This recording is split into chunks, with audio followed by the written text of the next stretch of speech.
G'day guys, it's me again.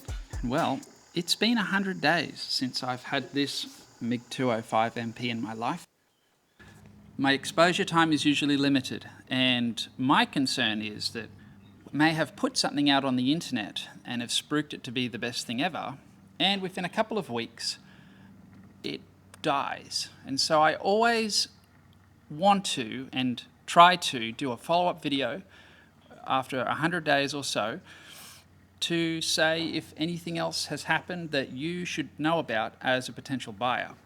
And in this case, there are a few things that I have needed to change in order to make this machine a little bit more compatible for the things that I do.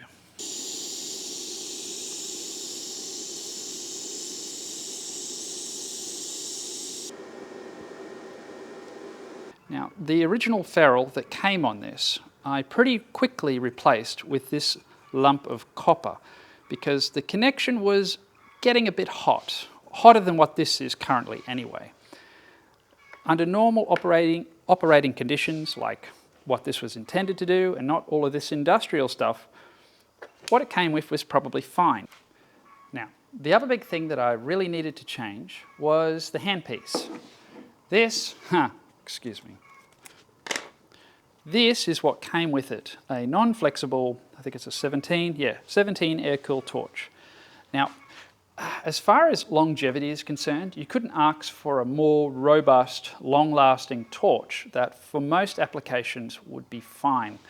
But I need a little bit more flexibility in my life. I've always wanted to try one of these flexi-lock torches, and I figured this was a good opportunity to upgrade this machine to this torch because, well, ever since watching this old Tony whip one of these out on the internet, I've wanted to try one for myself. And so this was the excuse I needed. I've also been doing a heck of a lot of MIG welding with this. And I'd have to say that I'm always really pleasantly surprised by how straightforward it is to get the MIG running really nice. The synergic settings in this machine are just perfect.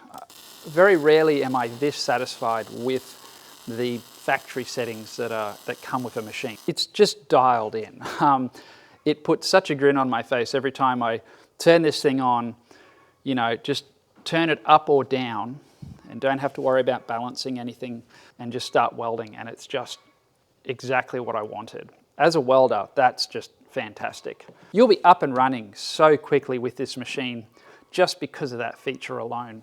There's probably only one feature in this that I'm not incredibly happy with, and that's how this machine locks you out after probably, I think it's 2 minutes of non-activity. If you're not welding or doing something for 2 minutes, it'll lock you out.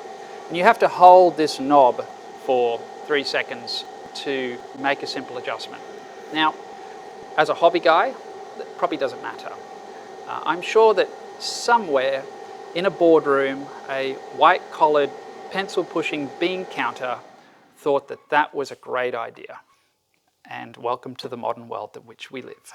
I've probably made a bigger deal out of that than what it really is. Anyway, rant is finished. That's probably the only thing that really bugs me.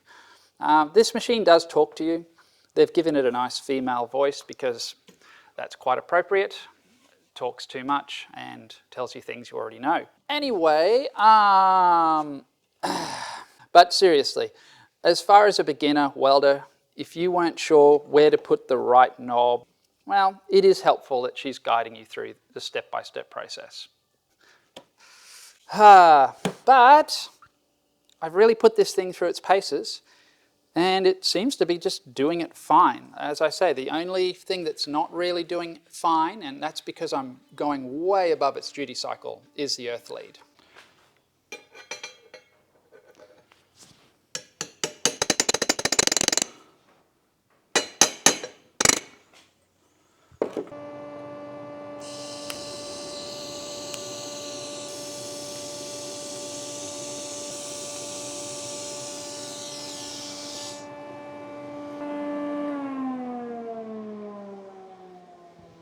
After owning this machine for about 100 days now and putting it through its paces, maybe even more than what it should be doing. I know I'm abusing this machine, doing what I'm doing with it, but I want to see if I can break it, or dare I say, if it can hack it.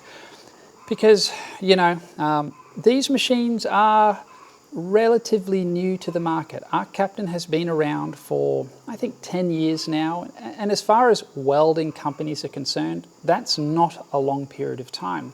I could throw other names out there that you would all know and appreciate and respect. And they have that name because, well, they're a proven entity. They've been around for a very long time. And, you know what you're getting. In saying that, you're also paying for that name. And that's where a machine like this really comes into its own. Basically, you're paying less than half of what you would for other comparable machines that are out there on the market currently. And from what I can tell, even though ARCCAPTAIN is new to the game, I can see that they're really hungry and they're eager to and willing to prove themselves. I've always said to them, I'm going to be brutally honest about your machines, and if there's something that I don't like or something that doesn't work, I need to be able to say that, because I value my reputation more than just selling a few welders. Because yeah, that's just the way I am. And to my surprise, they've always gone, go for it. We're confident in our machines. If you want to see a more in-depth review on this machine, then go check out my other video where I go through all of the features that this thing has. After all, it is a MIG welder, a stick welder, a TIG welder. It has a plasma cutter built in. It has a cleaning brush for pacivating stainless steel. It has a lot of features. It can pulse MIG. It has everything but AC. But in saying that, with a spool gun, aluminium isn't a problem either. So it really can do it all. Well, thank you for watching. I'll see you in the next one.